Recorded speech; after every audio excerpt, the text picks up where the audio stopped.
Ciao cara ispirazione, scriverti è complicato, ma ci provo, io mi muovo, forse poco determinato. Problemi di respirazione ogni volta che mi è dato, ogni emozione mozzafiato che io forse ho tralasciato. Giorni e notti passano, non vedo più l'orario, i colpi qui si incassano, io viaggiatore immaginario. I pensieri che si ammassano mentre ti aspetto sul binario, ma non arrivi più, tu treno ritardatario. La calma è la virtù dei forti, quindi sarò paziente, lei sarà un'arma vincente per non scrivere testi morti. Atmosfera incandescente, noi due pezzi di ghiaccio sciolti che volano verso il cielo evaporando lentamente, continuamente. La mia coscienza mi rimprovera perché mi sono arreso, ma lei non ha compreso che la mia mente era stanca di questa soppopera. Perciò è inutile che lei me ne porta il peso di quello che è successo, coinvolto in un rapporto e in ogni suo processo, a volte un po' contorto, ma non cerco il conforto. Ora che è avvenuto il suo decesso, ma non resto muto, almeno questo mi è concesso.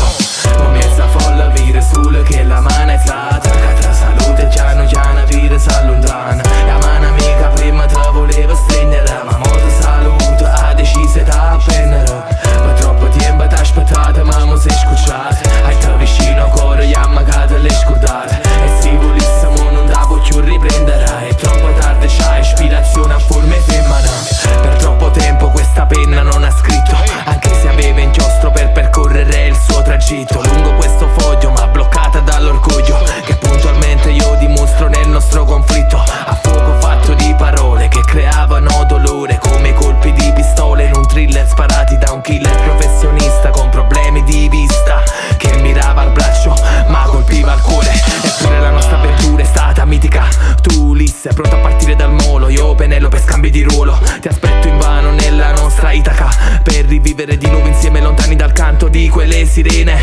Tipo Dr. Jekyll e Mr. Hyde, in fuga solo Bonnie, rincorsa da Clyde. Do i numeri come Nash in Beautiful Mind, ma non torni, ma non ti scriverò lettere. Io non mi chiamo mica Oscar Wilde. Però aspetta un attimo, guarda nel cuore, ascolta il tuo battito pure per ore. È solo l'amore che proprio non vuole che troppi pensieri lo sfrattino altrove. E mentre scalpito il cielo piange ma a te non tange, tu dici che piove, ma il nostro legame non muore, lo sai, ma vuoi che ti sbattano in faccia le prove. Ma tutto questo non ha senso, non è un pretesto per bere assenzio. Onesto ubriacarsi non è la meta concreta di un vero quarterback. Anzi tu lo sai che bevo in broglia Jäger Jack, e non penso al tuo primo bacio più del mio primo mic check. Ho mezza folla vire sul che la mano è stata, che tra salute piano piano vire s'allontana. La mano amica prima te voleva stringere, ma mo te saluto, ha deciso da appendere. Per troppo tempo t'ha aspettato, ma mo sei scucciato. Hai te vicino ancora, gli ammagate le scordate. E se volessimo non da può più riprendere, è troppo tardi, c'ha ispirazione a forme femmina.